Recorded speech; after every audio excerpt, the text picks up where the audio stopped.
Hey, welcome to the First Layer Ask for Help. This is our live stream that we do once a week when we're around and when we haven't got other things going on. And this past month, October, because now it's officially November 1st, Daylight Savings Time has set us back an hour. That guy over there, that's my buddy Hello. Brian. How is everyone? Sorry, I'm probably coming a little hot here. I've been playing some very spooky video games where you're supposed to talk very quietly and very centrally to the microphone.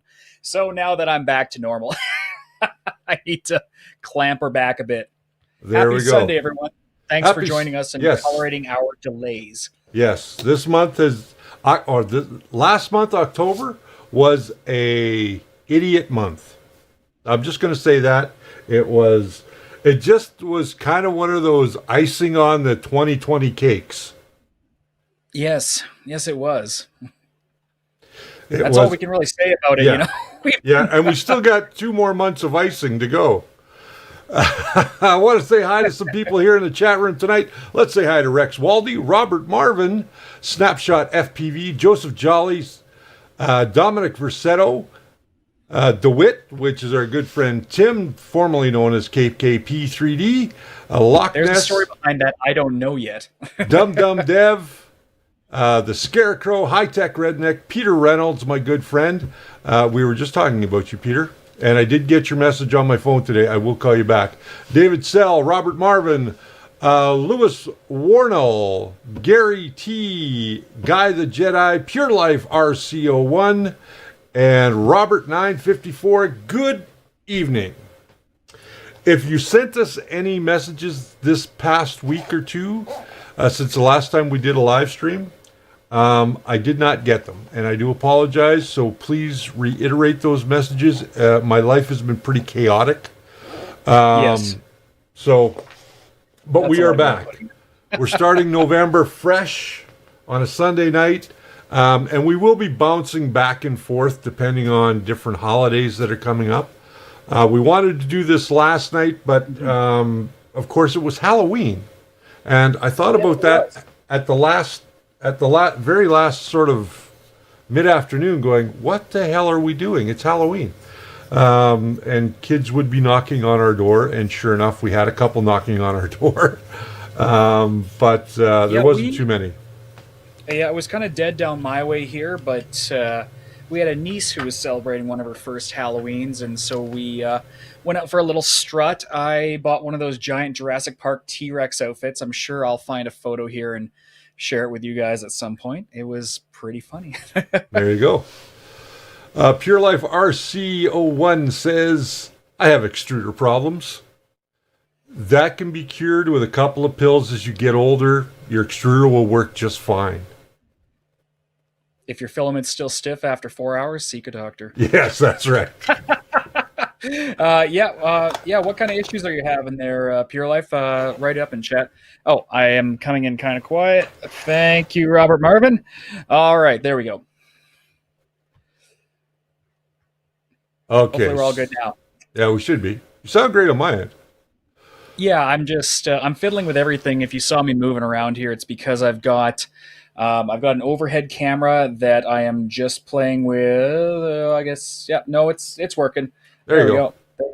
Getting that overhead cam set up there, just as a little test for later on for any little videos and fun stuff and all that. And then, of course, I am fiddling with my shiny new camera, new to me. You suck. I know. Hey, you know what? If you saw that same deal, you would have jumped on it too. You're damn right I would. I would have mortgaged the house to go for it. These camera bodies, the 5D Mark III, still goes for well over $1,000 Canadian. And I happened to come across one at the e-recyclers this week. I got it for 200 Canadian, and it's working perfectly. I am not complaining. So, yeah, we might have some real nice B-roll and photos coming up more often than not for me. Well, I spent the last 2.5 days working on 2 commissions that I'm doing. I had my wife working on them with me as well. And also in the interim, while things were drying, I got a chance to clean up and reorganize the printer, painting, and repair room. Very nice. So you guys are going to get to see a tour of that coming up on a show very soon. We'll run that for you guys. Dean Hintz, he says, hey guys, looking forward to your wisdom tonight. Still looking to buy my first 3D printer. Your information is beneficial. Dean, depending on what printer you are thinking about going for and what you are thinking about doing, my strong suggestions are going to be the Mingda D2 or D3 Pro. I would also steer you towards the Crealities, the Ender 3 version 2 and CR-10 version 2, if that's in your budget. I think they're up to a V3 now, aren't they, for the CR-10? Yeah, they're up to a V3, yeah. I can't keep track anymore. It's the same design. It's just new features. Yeah. So that's what I would recommend to you. If you're wanting to get into resin, well, there's two that I recommend, the Phrozen Sonic Mini and the Creality LDR or LD-002R now. Yeah. I still don't know how their versioning works. I'm trying to figure that out. Yeah, me too. How they went from R to H, that's news to me. Dominic Versetto says he printed a bunch of glow-in-the-dark skeletons for his grandson's party. That's awesome. Where were those pictures and why weren't they on Facebook? I thought he did post some photos there, but he also followed up with, is glow-in-the-dark filament abrasive? Yes, it is, actually. It's highly abrasive. Yeah, so if you're printing with a brass nozzle, I'd check your nozzle width after that one. If you go with a stainless steel, I'm pretty sure it's not going to wear down a stainless steel. No. If you've got a brass nozzle inside or on your hot end and you're running glow-in-the-dark filament through it, you're going to have to change that brass nozzle.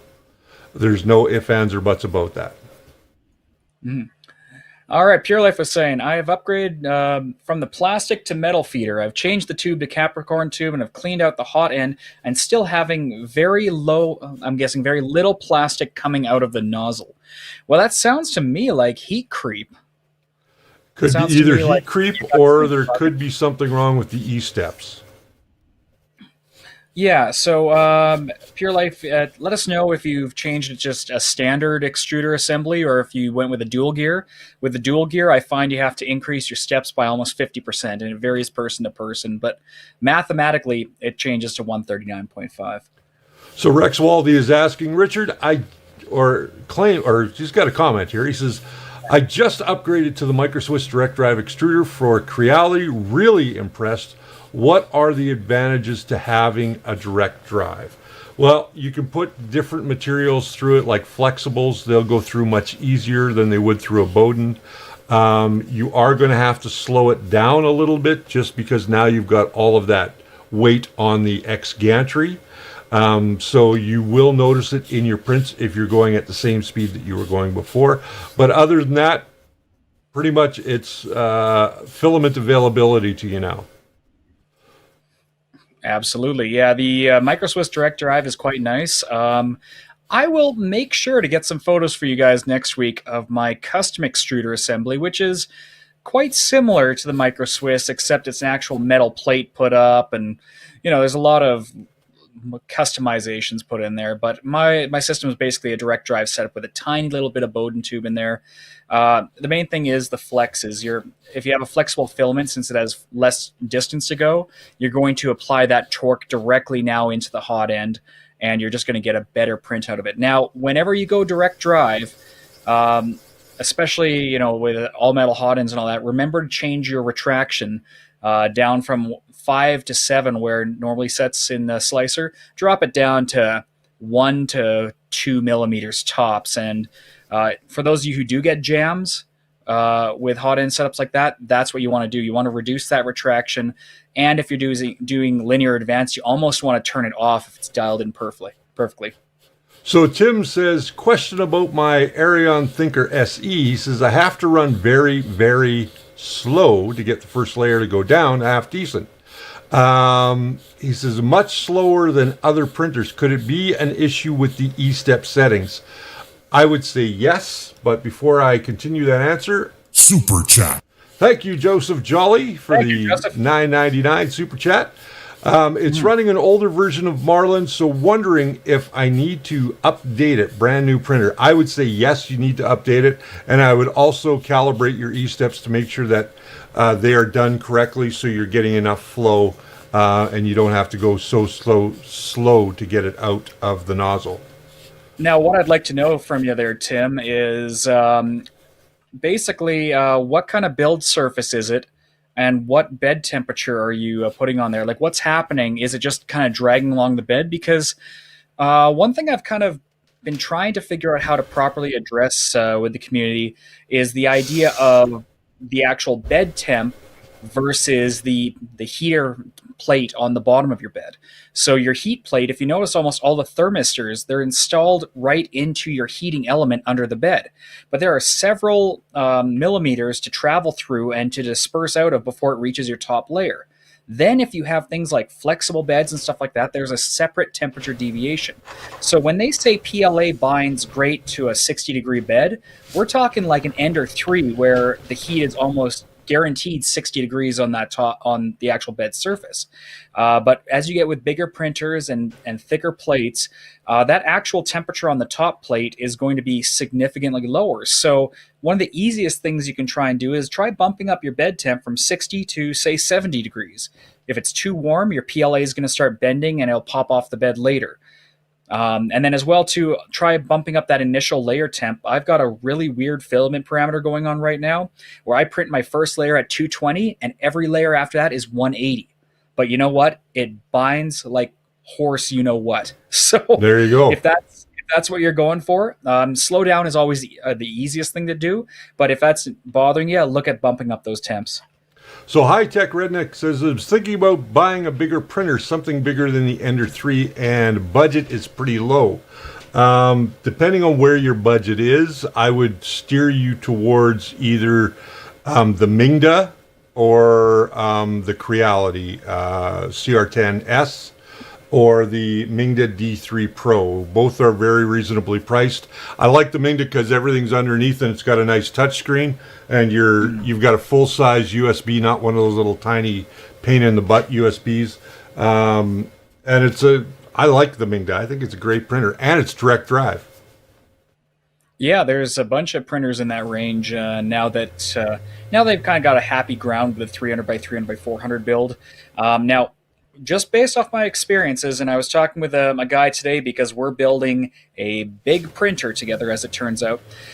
Anything bigger than a 300 by 300 build plate, I would say get a cube style printer that's still a Cartesian, but your hot end sticks at the top, and the only thing that moves up and down is the bed.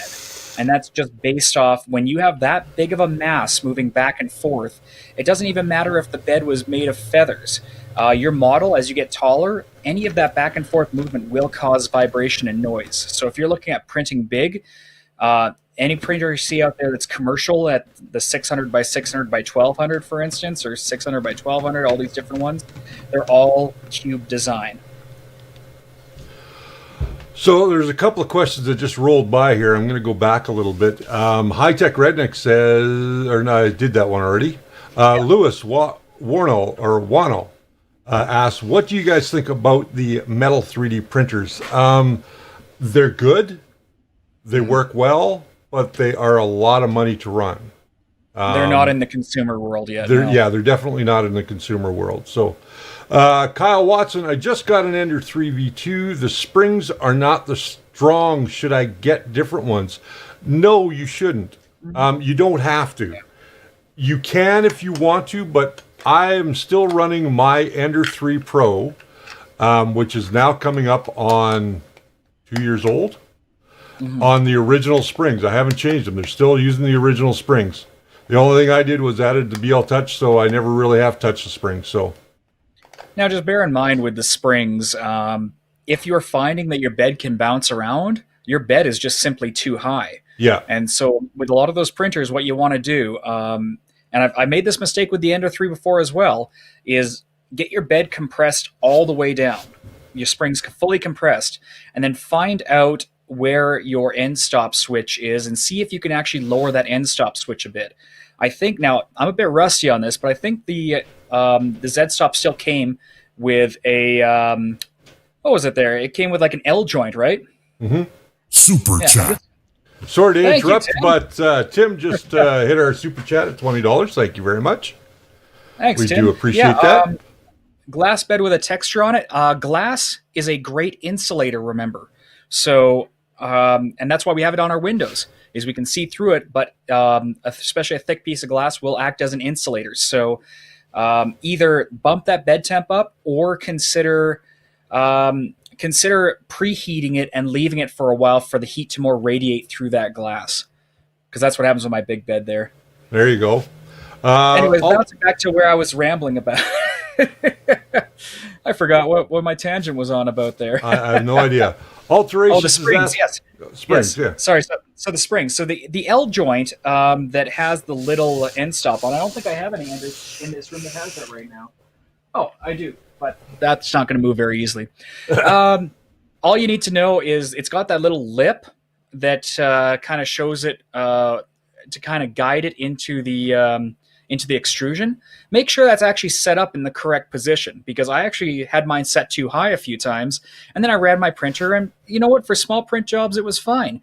But my springs were also like fully extended, so you're going to get some bed wobble there. If that height is not adjustable, then yeah, you can go on to Amazon and order those yellow ones that are used on the CR-10s and stuff, and they're fine. But just as Richard said, a lot of my Enders still have those original metal springs, and if you get that height down low enough, they have more than enough compression. Yeah, absolutely they do. Where was I here? I'm trying to get through. RT, good evening. Thank you for the beer. Always like beer. Dum Dum Dev was saying, do you need to change the E-steps or anything when you install direct drive? Yes. No, it's only when you change out your extruder assembly, right? And so anytime you have your filament going through that little geared mechanism there, if you keep the same geared mechanism, then your E-steps should not change unless they were doing something weird in the first place. The only time I've had to actually modify my E-steps in a grand amount was when I went to the dual gear extruders that were the clones of the Creality one. And that one, simply put, has a larger diameter wheel, if I recall. And so it takes, or maybe it's slightly smaller. So in my case, it went from 92.6 to 139.5. Now, But the reason I said yes and he said no was because, again, it depends on the size of that gear.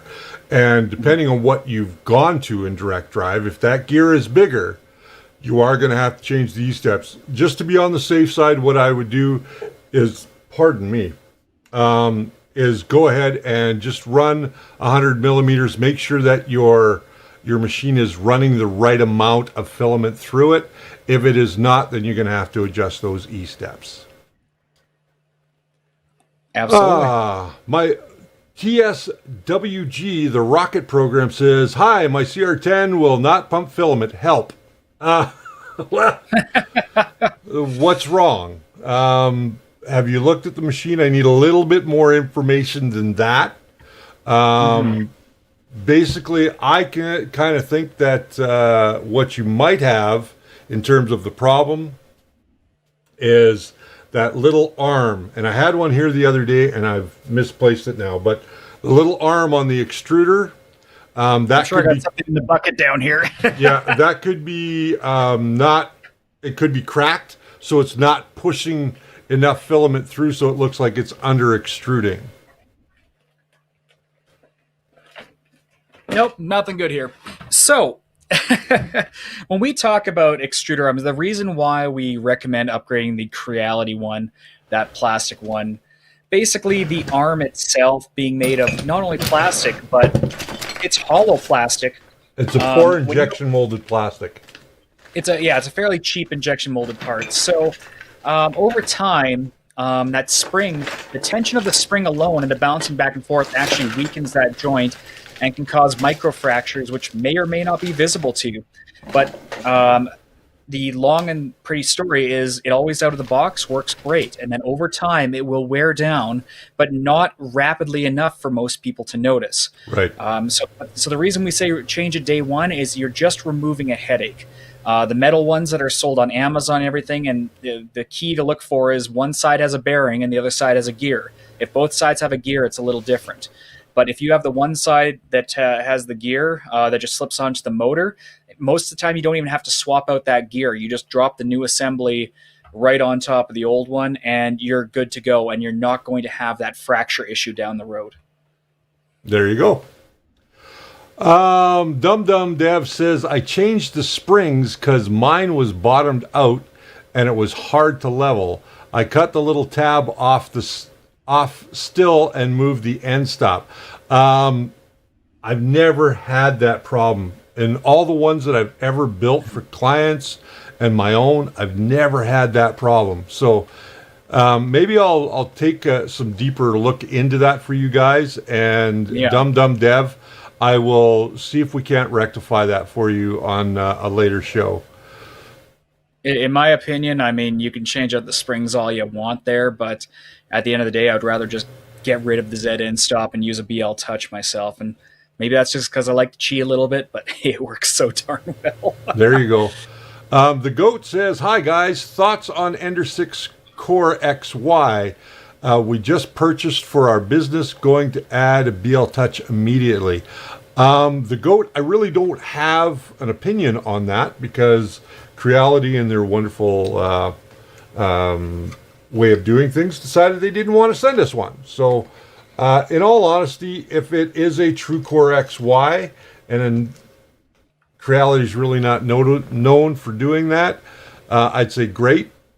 Check it out. Make sure that it does everything that you want it to do. Add the BL Touch if it's necessary, and go forward and let us know how that worked out for you, please. Yeah, I'm just looking at it. It does look to actually be a proper Core XY. It's got quite a belt setup on that. Now the only downside. Let's see if I can screen swap here. Okay, nope, it's set up on that monitor. Let's go. Oh wait, which screen are you choosing to do now? I am so sorry, guys. I am technically inept tonight, I think. Okay, come on, get off that screen. Get off that screen, OBS. There we go. Okay, so here is and believe it or not, this is the first time I've heard of this machine. So yeah, me too. So it's it's a Core XY. And normally I wouldn't trust their notes and all that for it, but if you actually look at the top on this photo here, you can. Oh, let's see where did we lose that thing to there? We can actually see the belts just along the gantry there. So indeed, it is a proper Core XY. You've got your dual motors there, and then you've got your one axis. Now, the only thing I'm actually a little bummed with at that price point, because they're saying $552 US, which is over 700 Canadian. Okay, what's the build volume? The build volume, that's what I was going to get to here, is only 250 by 250 by 400, which I thought the Ender 5 Plus has more than that. I think it does. Yeah, so they went with the 2208s. Carborundum glass platform, whatever that is. That's their version of the. Oh, that's that texture thing. The build plate that any Cubic had. Yeah, the runout sensor. It's just the same old. Actually, it might be a roller ball this time, but same thing, just a switch. It's not a smart one like the BQ stuff you can get. Resume print, which they've always developed. New UI, so it's a standalone touchscreen. I was hoping they'd say what processor's in it, but I mean, look at this. I mean, the machine size is 495 by 495 by 650, but your build volume is literally half of that. So there's a lot of vacant space inside this machine.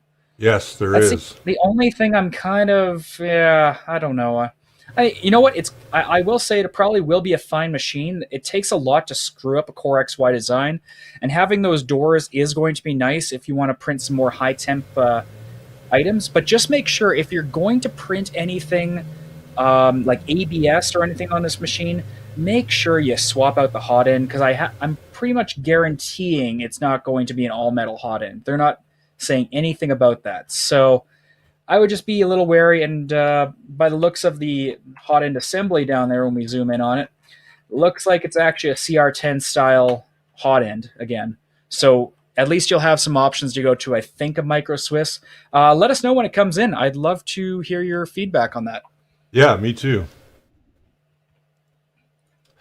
Okay, Robert Marvin, is there a video on your channel about adding a BL Touch to a CR10 first version? Not for the first version there isn't, but it's not that dissimilar to other versions that we've used. So is that a CR10 original that Yes. had the yellow bands, or are we talking about CR10S with the blue? no, we're talking about an original CR10. I know Robert's got an original. So, Robert, basically, the best advice is to follow an installation guide for the Ender 3, the original, because that has the exact same motherboard in there. So you're going to need a pin 27 board to break out the ability to run it, because those ones didn't come with expanded I/O, if I recall. There you go. There's a great kit Creality put out that I bought boatloads of them, because it was basically a BL Touch with an extension cable, an ISP programmer, and everything you need for like $10 more than the price of a BL Touch. Alterations is asking, Brian Baker BLV kit review video yet? Where the hell is it? I've you know what? I think I've got it on this camera, most of it. But the answer so far is yeah, it's actually a pretty darn good kit. I've just been stuck on business trips, so I haven't had a chance to put it through its paces. But what I did, I'll share this with you guys, is I ended up, I took, because this Ender 3 that I modified was a regular Ender 3, the Y bed doesn't work for it. And if you go and Google up, the difference between the two kits is that the Ender 3 regular kit doesn't come with the Y bed or the linear rail, and the Pro one does. So whatever, I had the Pro kit, I installed everything I needed to on my Ender 3, and then because the Pro bed would not work, I actually took the Pro bed add-on and installed it on my Ender 3 Pro, so now that one has a nice axis. Then the final thing I did was I had, my Enders don't have dual rods, yet they included an optional bracket for the right side. Well, they included a bracket for the right side based off having a rod there, but my power supply was in the way. So I left my wheels on the one side of it and kept the linear rail on the other. And then I modified my CR-10S V2 downstairs with an MGN 12H custom cut rail to balance out part of that gantry. So that's where I'm sitting at with it, bits and pieces right now. I haven't had really any time to work on it lately, but for those of you who are waiting on my review, I am actually fairly happy with the kit. Just there are no instructions whatsoever. So I'll see if I can get that out to you sooner than later. But if you're looking at ordering it, I probably wouldn't. Maybe wait till the Black Friday sale. I would say it's pretty good. Mika, have you guys had anything to do with the WeDo X40? As a matter of fact, yes. They did send me one. I've had one here for a little while now. I have been putting it through its paces. Of course, as you guys know, we recently had a passing in our family. My wife's mother passed away. So a lot of things got pushed back. Now, do I like it? I like the fact that it is a dual head printer. The print heads run on a linear rail. I like that fact. It is a little loud in terms of the fans. It does have a 32-bit board in it. It comes with an onboard camera. My biggest problem is with it, and you're going to see this in my review coming up in the next few days, that it does the Wi-Fi version for it, or to get it to run on Wi-Fi properly, is very, very clunky, and it uses the WeBuilder software as your slicer instead of using Cura. Now, they have adapted Cura for the OS, Mac OS, but they haven't given me, I've asked them for it, they haven't given me the Cura profile for Windows version. Hopefully they will, and I will be able to show you guys a much better, or be able to give you a really good review. Does it print great? Yes, it prints amazing. It does. As a matter of fact, I've got a print right here I can show you. Here's one of the little prints that you guys are going to see, and this is an articulated piece printed in 2 colors. There's several different ways that you can purge the filament on it. I have a much bigger benchy on there right now, and I think, is it a good machine? Yes, I think it's a good machine. It just needs some tweaking, that's all. Okay, so All through their paces, that's for sure. what's that? We're definitely putting these machines through our paces. That's why Yeah. the reviews are taking a little bit longer. But we want to break.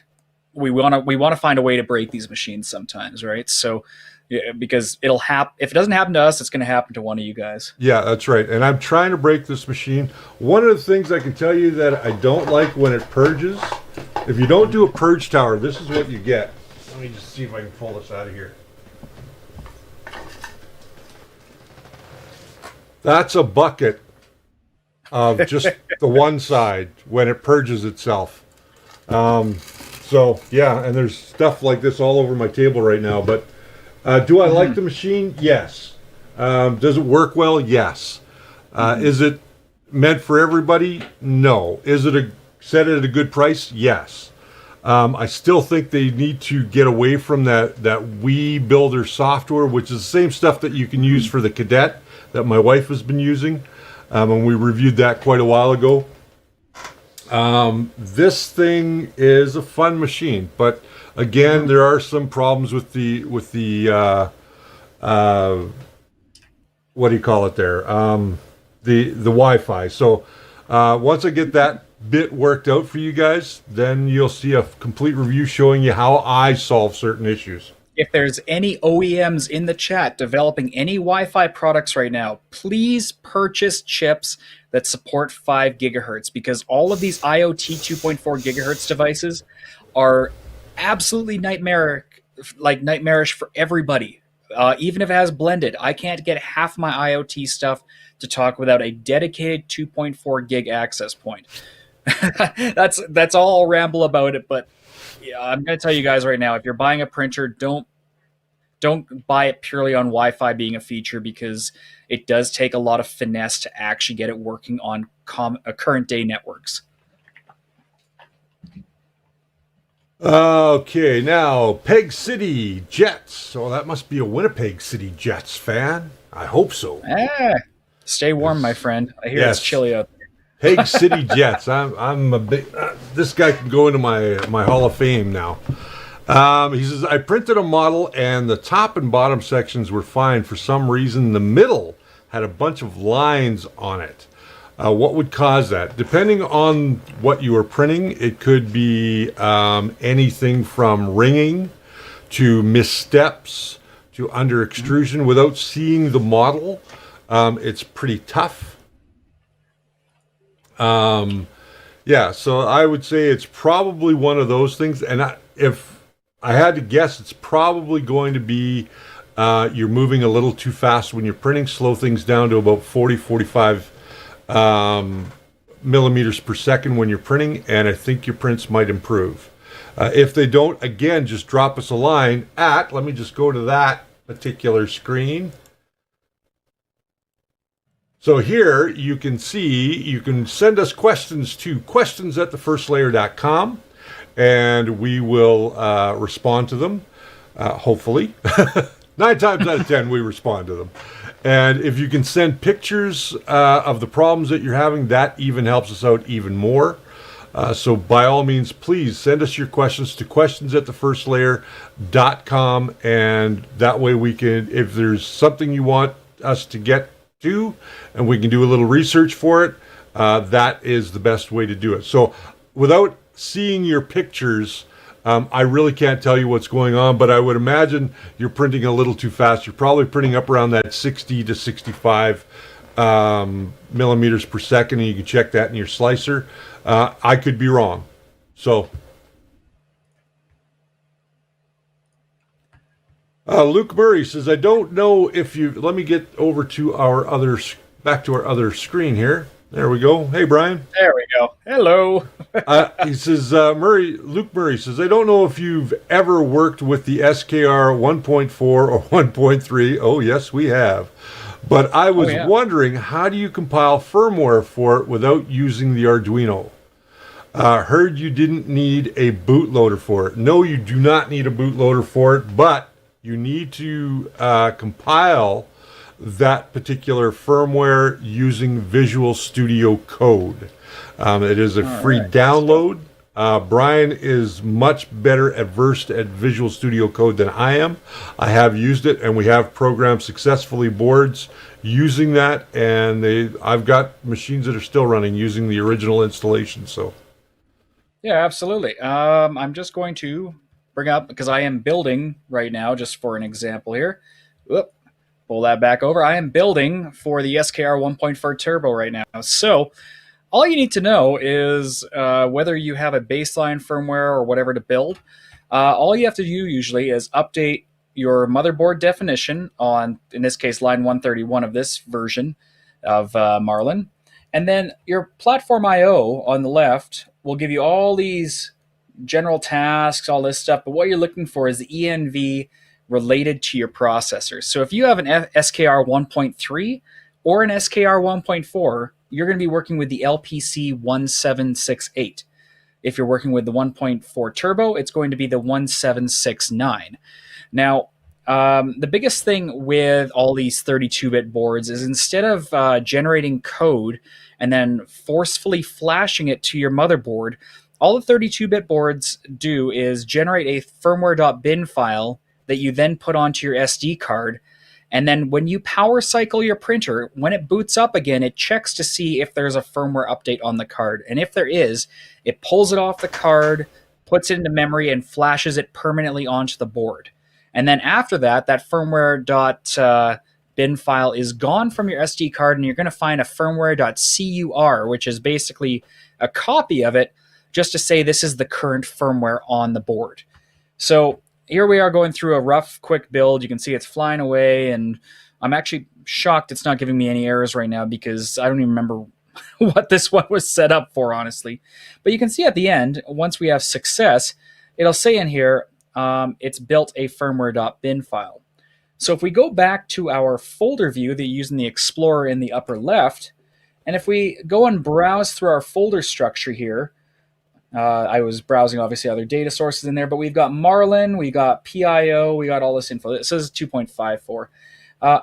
You open up the .pio, go into build, LPC 1769, and it's going to give you all the files. And you're going to see this firmware.bin down here. Now, if you click on that firmware.bin, it's going to say it's not displayed because there's nothing interesting. But what you can do in Platformio is you can right-click on the firmware.bin and show Reveal in File Explorer. So this will open up a folder and take you right to your location where that firmware.bin is, so you can then copy that file straight onto the SD card. So it's pretty easy to find, and that way you don't have to drill through all your folders to find it every time. But as you can see, that's all there is to it. You take that file, put it on the SD card, and you are done and ready to go. and there you go. See, that's why I leave those questions to him. I only compile it like 3 times a day, I swear. Yeah, there you go. I know there was a couple more questions here. XZ0 says, every time I print on my Ender 3V2, when I look at the layer lines, I see random tiny pits on the print. Could it be moisture on the filament? Since I do hear crackling noises on it. Absolutely, it is moisture in your filament. The best way to get rid of moisture in your filament, first and foremost, is when you open up a new bag, if you're not going to use it for a while, put it back in the bag. This is a vacuum seal bag that we got from Ebos. This is the Cyclops bag, and it comes with a little USB vacuum pump, and it really works great. If you don't have that, the other way to do it is take that Deskin pack that came with your filament, throw that into your big freezer bag. And I always save mine, and I just keep them in a big freezer bag. So if I gotta open up a roll, throw it into a bag, boom, I'm done with a Deskin pack, and I will leave it in there until I'm ready to use it again. Don't do like I do and leave stuff out on your printer like I do quite often. This is some Econofill. like be here.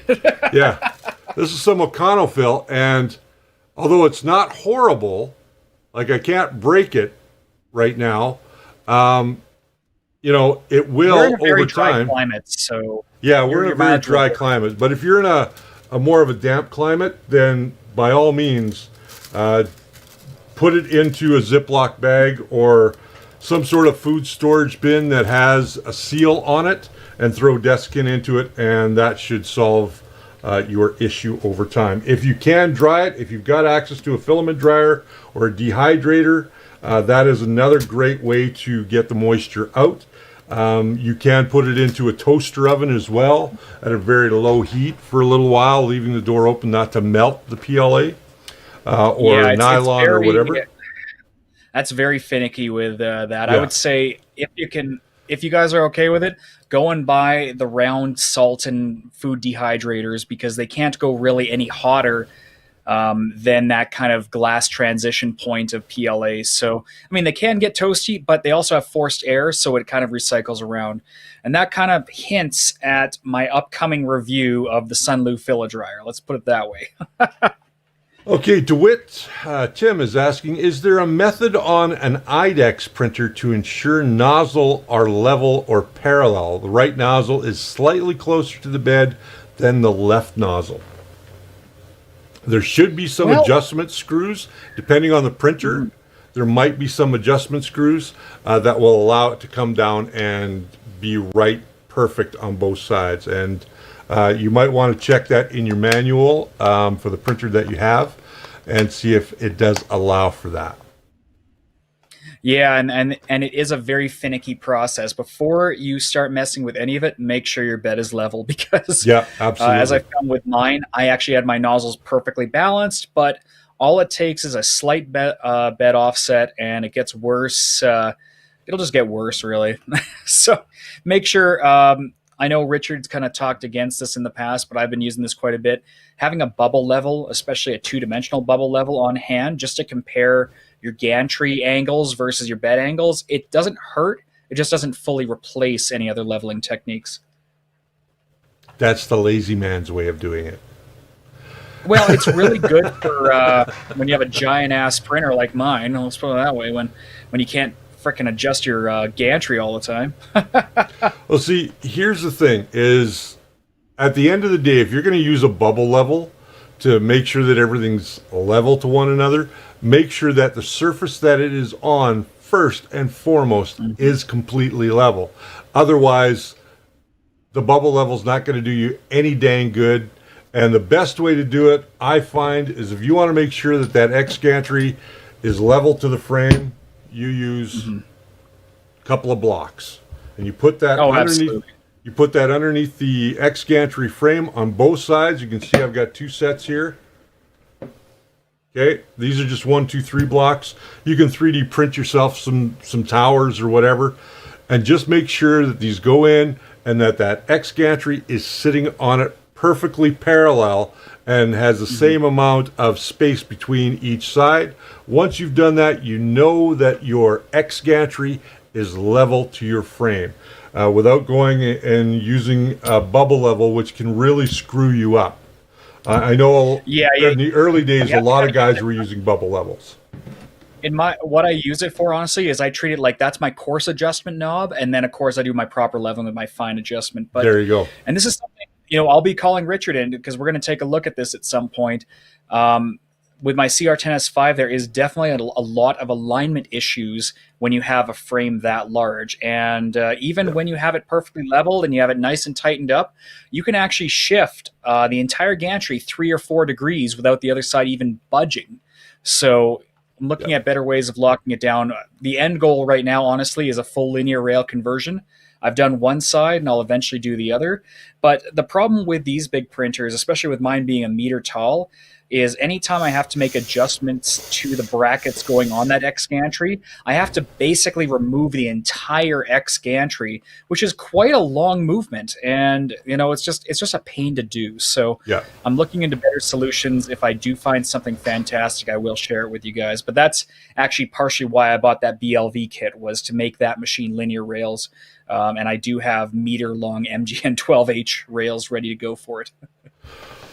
Okay. Am I missing anything here as far as questions goes? Can you also modify Platformio.ini to upload the file to a card that is named the same each time? That's from Sean Gould.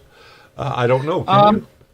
You know, I haven't found anything to say go to the card every time, but I do know you can set a drive letter on the initialization parameters, and I'm just going to check and see if I don't think on this computer I have that set up. But on my other one, it's just like as long as a G drive exists, it auto uploads it into there.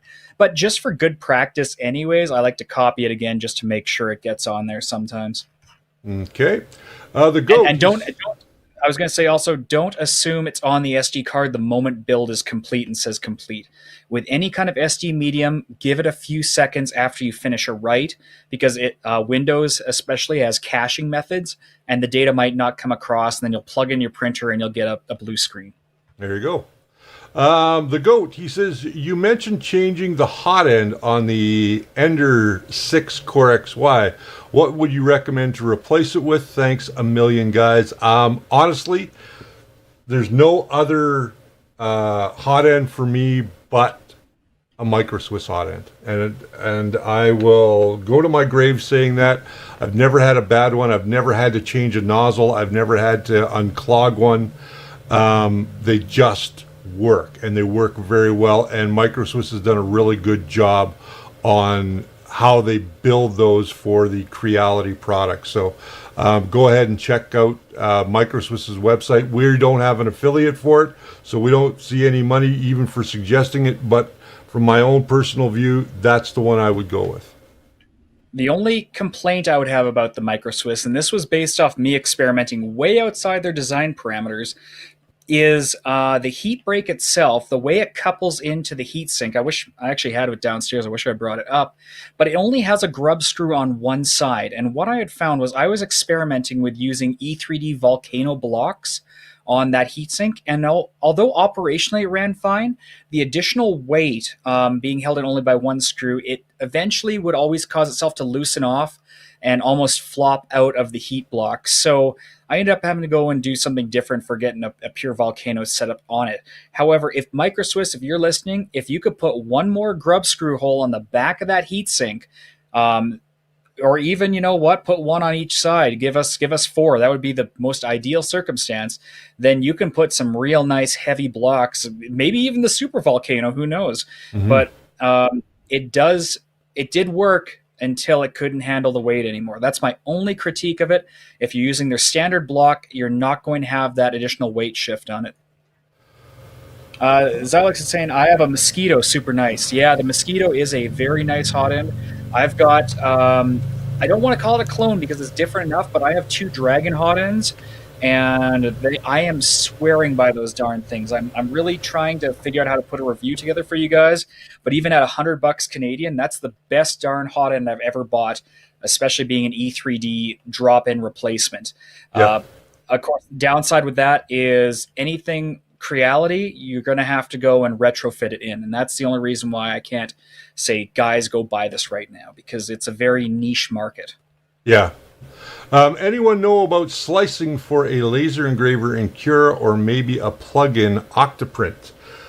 You can slice in Cura for a laser engraver. It doesn't work very well because it was never designed for that purpose. There are plugins you can get. There's an Octoprint plugin and all kinds of stuff.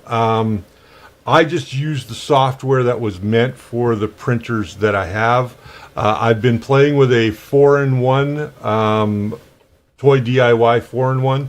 I have not released that review yet because there's still a lot of things I have to fix on it in order to get it to do what it's supposed to do. I did some engraving, and the bed doesn't sit quite right. So the problem there being is that because that bed doesn't sit quite level, and there's no way to adjust the bed on this one, is you only get the engraving where it's heaviest. You won't get it on the side that droops. So it looks bad, and it doesn't do a very good job if you were trying to print coasters or things like that. Admittedly, I have not tested the laser on it yet. that is coming. But I'm not a huge fan, and I've said this many, many times, I'm not a huge fan of buying a multi-purpose machine that's designed for one task. But it does multiple things like engraving and laser etching and that sort of thing. I think if you're going to buy a 3D printer, it should be a 3D printer. If you're going to buy an engraver, it should be an engraver. If you're going to buy a laser, it should be a laser. So, in all honesty, I can't recommend using Cura for that purpose, and I can't recommend any of the real add-ons right now. Even Creality's got a laser add-on, and I just think it's not great. The technology is fine. I'll be honest with you. I mean, the technology sure, you need to is have solid. proper glasses, and you probably should know what working with a laser actually entails and the risks and all that. But putting that all aside, every laser engraving software I've played so far basically converts your image to something that you'd run on an old dot matrix printer. Yeah. It goes and gets a line and goes zzz, and then it goes up the next line and does another pass. And you can change settings like the laser intensity, the speed, and how many passes go over it. But at the end of the day, you're just basically drawing your image in scan lines. And with a laser, yes, you can get, and with the steppers, you can get down to 0.01 millimeters, whatever the stepper allows in there for micro steps and interpolation and all that, but you're still only going to get a scanline based image. And what I've been asking for is someone to develop a laser slicer that knows that there's an X and Y control in this design and have it actually go around and draw like it does with our FDM printer. I want to have a vectorized laser image. I don't want to have a scanline interpretation. Super chat. I am seeing. Oh, do we got to? We do. Sorry to interrupt you. Dominic Versetto, thank you very much for the super chat. We do appreciate it. I was just messaging him because we have actively been talking about the Sunlu filler dryer, both of us. And, I guess I can say this now. So far, it's not living up to my expectations, but I don't know what my expectation should be for a dryer that costs just slightly more than an actual food dehydrator. So I'm going to put them side by side.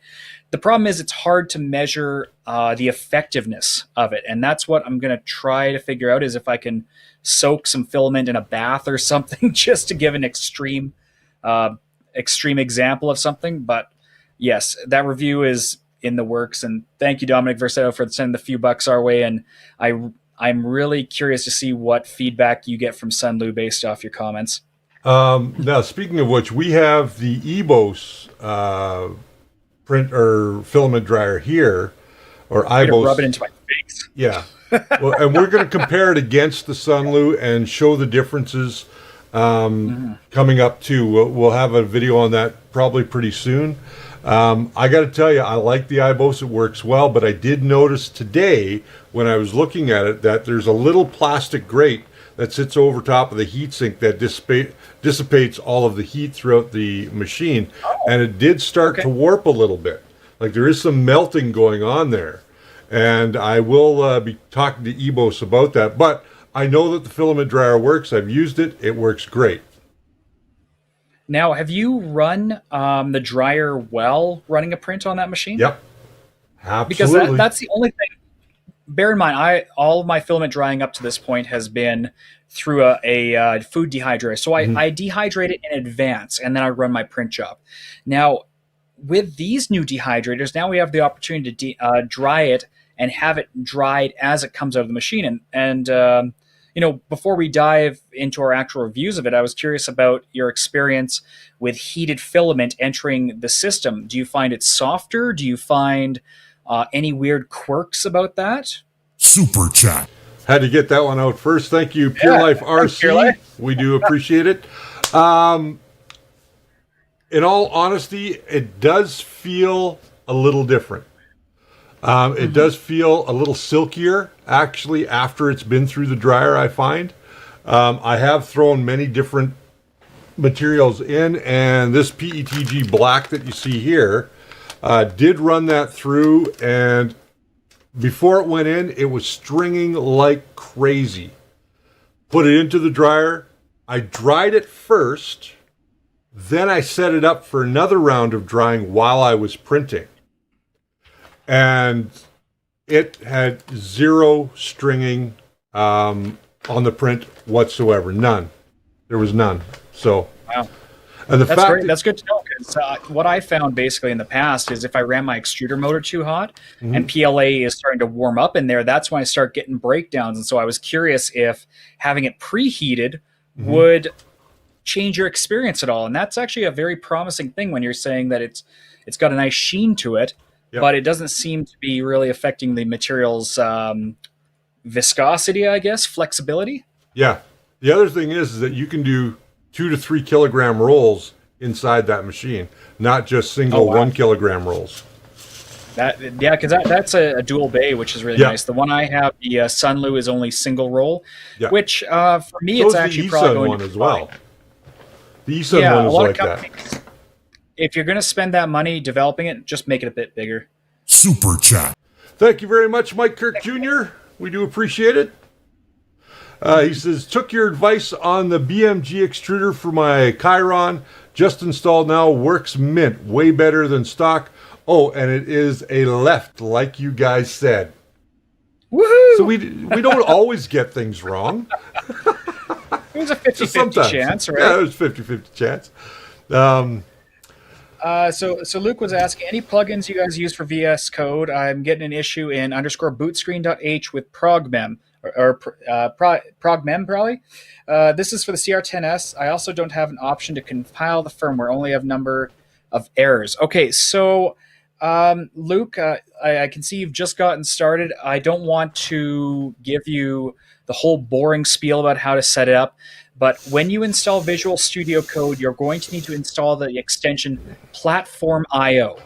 And what that does is that Visual Studio Code is basically just like a .NET compiler developed by Microsoft, but they made it open-ended so other people could develop plugins. And Platformio is the main plugin used for generating Arduino code for multiple devices. It also, I think, does MicroPython and all these different ones. But it is right now the go-to method for programming, especially 32-bit boards, but now also the 8-bit boards. We're no longer recommending use the Arduino IDE. This just simply does it better. So once you install Platformio, you're going to get a different set of errors. Right now, it's trying to compile your C code with a language it doesn't understand. And with that said, I want to remind you guys, if you do have any questions for us during the week, please send them to questions@thefirstlayer.com. If you can give us as much information as you possibly can about the problem that you're having. Pictures are always good too, because then we can have a look at them. I share them with Brian if I can't answer them, so we have some time to do some research. We usually stop taking questions on Fridays. So if you get a question in on Saturday, chances are it's not going to make it to air. So those questions usually come first. This week we didn't have a whole lot. There are a couple in there that we're going to cover next week. We're just kind of getting back into the groove of things after a bad October. We want to thank you guys all for the super chats tonight. Again, questions@thefirstlayer.com. I'm going to cut back to my good friend Brian here. And we are going to call it an evening tonight. We've been here for about an hour now. And that's usually our time. We do appreciate you guys coming by and asking your questions. Thank you again for all of the super chats. Brian Leman says, I'm new to 3D printing. I have a CR-10 and upgraded the BL to the BLT and BTT Mini V2 with color display. I can't get the ABL to work. When done, the Z goes up nonstop. Does anyone have a precompiled CR-10 file? That's not your problem. Your problem is the wiring. Yeah, check specifically, and I think I've said this a few times, guys. If you're dropping a BL Touch on a Creality board, I believe the black and white cable has to be swapped in the orientation, because if you go for a home and it immediately moves up and then immediately moves up again and keeps moving up, it thinks it's hitting the home on every single movement. And so the only safe direction to go is up. So just take a look at your wiring. I know not everybody has multimeters and stuff, but just check and see. I believe it's the white wire is the signal wire back. Is that correct? Yes. I'd have to check. Yes. Brian, so the white wire has to go into the input. Yeah. Take some pictures of what the current setup is right now. Send them to us at questions@thefirstlayer.com. We'll have a look at them this week. With that said, guys, thank you very much for being a part of our show. Remember that the first layer is always your foundation to a great print.